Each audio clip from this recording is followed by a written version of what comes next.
বন্ধুরা, আজকে আমি আপনাদেরকে কিছু কথা বলবো। সেটা হলো সিরা কোন কোন সময় কিভাবে ব্যবহার করবেন। পয়েন্ট নাম্বার 1, যখন ইউনিফর্ম পরবেন তখন সিরা ইউজ করবেন। ইউনিফর্ম নেই আপনার, পরনে আপনি সিরা ইউজ করতে পারবেন না। মন দিয়ে শুনুন, যখন ইউনিফর্ম পরবেন তখন সিরা ইউজ করবেন। আপনার ইউনিফর্ম নেই, আপনি সিরা ইউজ করতে পারবেন না। ইউনিফর্ম কোন কোন ধরনের হতে পারে? একটা সিকিউরিটি গার্ডের ইউনিফর্ম হাফ হাতা হতে পারে, ফুল হাতা হতে পারে, কিংবা টি শার্ট হতে পারে একজন সিকিউরিটি গার্ডের ইউনিফর্ম। পয়েন্ট নাম্বার 2, যখন আপনি ডিউটি লোকেশনে থাকবেন তখন যদি কোনো সিরা না থাকে, সিরা কার্ড যদি আপনার কাছে না থাকে তাহলে আপনার জরিমানা হতে পারে। আপনার ইউনিফর্ম থাকাকালীন আপনার সিরা অবশ্যই অবশ্যই অবশ্যই থাকতে হবে। আর সিরা কার্ডটা হয়তো বা অনেকে নতুন ভিডিও দেখতেছেন, সিরা কার্ডটা জানেন না কেমন হয়। সিরা কার্ডটা হয় এমন, আপনারা 2 নাম্বার পয়েন্ট এটাই যে যখন কোনো ডিউটিতে থাকবেন, ডিউটিতে থাকাকালীন অবশ্যই অবশ্যই সিরা কার্ড সঙ্গে রাখবেন। যদি কোনো সিআইডি কিংবা পুলিশ আপনার লোকেশনে যায় এবং যাওয়ার পর যদি বলে যে তুমি কে, ওয়ার ইউ, তখন যদি আপনি বলেন যে আপনি সিকিউরিটি, যে আই এম সিকিউরিটি, আপনি উত্তর দিলেন যে আমি সিকিউরিটি, তখন বলবে তুমি সিকিউরিটি, তোমার সিরা দেখাও। তোমার ড্রেস দেখে কিন্তু একজন পুলিশ, একজন সিআইডি সিকিউরিটি শনাক্ত করবে না। কোনো সময় ইউনিফর্ম দেখে একজন সিআইডি, একজন পুলিশ সিকিউরিটি শনাক্ত করবে না। অবশ্যই অবশ্যই একজন সিকিউরিটি শনাক্ত করবে তার সিরা কার্ড দেখে। 3 নাম্বার পয়েন্টটা হলো, এরকম অনেক লোক আছে যে সিকিউরিটি গার্ড আছে এরকম যে তার ড্রাইভিং লাইসেন্স আছে।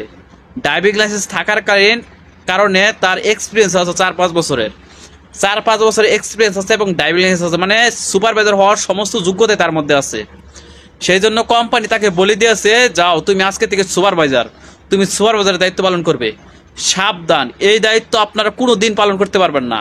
যদি আপনাকে কোম্পানিও বলে যে তুমি সুপারভাইজার দায়িত্ব পালন করো, তোমার কাছে সবই আছে, সুপারভাইজার দায়িত্ব পালন করো, না, পারবেন না। আপনার সিরার একটা রুলস আছে। সিরার এই রুলসটা এটাই যে আপনাকে সুপারভাইজারের সিরা করতে হবে। সুপারভাইজারের সিরা আলাদা। সুপারভাইজার যে ব্যক্তি হবে তার জন্য আলাদাভাবে পরীক্ষা নেওয়া হবে, আর আলাদাভাবে তাকে সব কিছু করতে হবে। আলাদাভাবে ক্লাস করাবে, আলাদাভাবে পরীক্ষা নেবে, আলাদা একটা কার্ড আসবে, ওটা সুপারভাইজার কার্ড। বুঝতে পারছেন? পয়েন্ট নাম্বার 4, খুব গুরুত্বপূর্ণ কথা এই বিষয়টা। 4 নাম্বার পয়েন্টটা খুব গুরুত্বপূর্ণ। যদি কোনো ব্যক্তি, তার কোম্পানি, কোনো সিকিউরিটি গার্ড তার কোম্পানিকে রিজাইন দিয়েছে, ক্যান্সেল দিয়েছে, অবশ্যই অবশ্যই আপনার যে সিরা কার্ডটা, এই রুলসটা আগে ছিল না, এখন নতুন রুলস হয়েছে। আপনার যে সিরা কার্ডটা আছে সেই সিরা কার্ডটা আপনাকে আপনার কোম্পানির কাছে জমা দিতে হবে। কোম্পানি আপনাকে সিরা সার্টিফিকেট দিবে। মন দিয়ে শুনুন, সিরা কার্ড, এই কার্ড আমার কার্ডটা জমা দিতে হবে না, কারণ আমার কার্ডের ভিতর কোনো কোম্পানির নাম উল্লেখ নেই। এখন থেকে যে কার্ডগুলো বের হয় নতুন কার্ড, সেই নতুন কার্ডগুলোতে কোম্পানির নাম উল্লেখ করা হয়।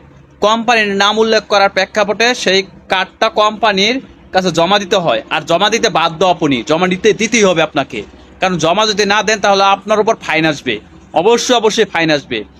যদি আপনি যখন চাকরি ছাড়বেন আপনার কোম্পানি থেকে, এখন নতুন নিয়ম হয়েছে, আর যদি আপনি জমা না দেন অবশ্যই ফাইন আসবে। আর আপনি যখন জমা দিবেন সিরা কার্ড, তখন আপনাকে একটা সিরা সার্টিফিকেট দিবে। সেই সিরা সার্টিফিকেট নিয়ে আপনি অন্যান্য জব দেখবেন, অন্যান্য জবে জয়েন করবেন। ওকে, অন্যান্য সিকিউরিটি, অন্য কোম্পানিতে জয়েন করতে পারবেন। ওই সিরা সার্টিফিকেট, সেটাই মেন। তো আমার বিষয়টা মনে হয় আপনারা বুঝতে পারছেন। যদি কোনো প্রশ্ন থাকে কমেন্টে বলুন।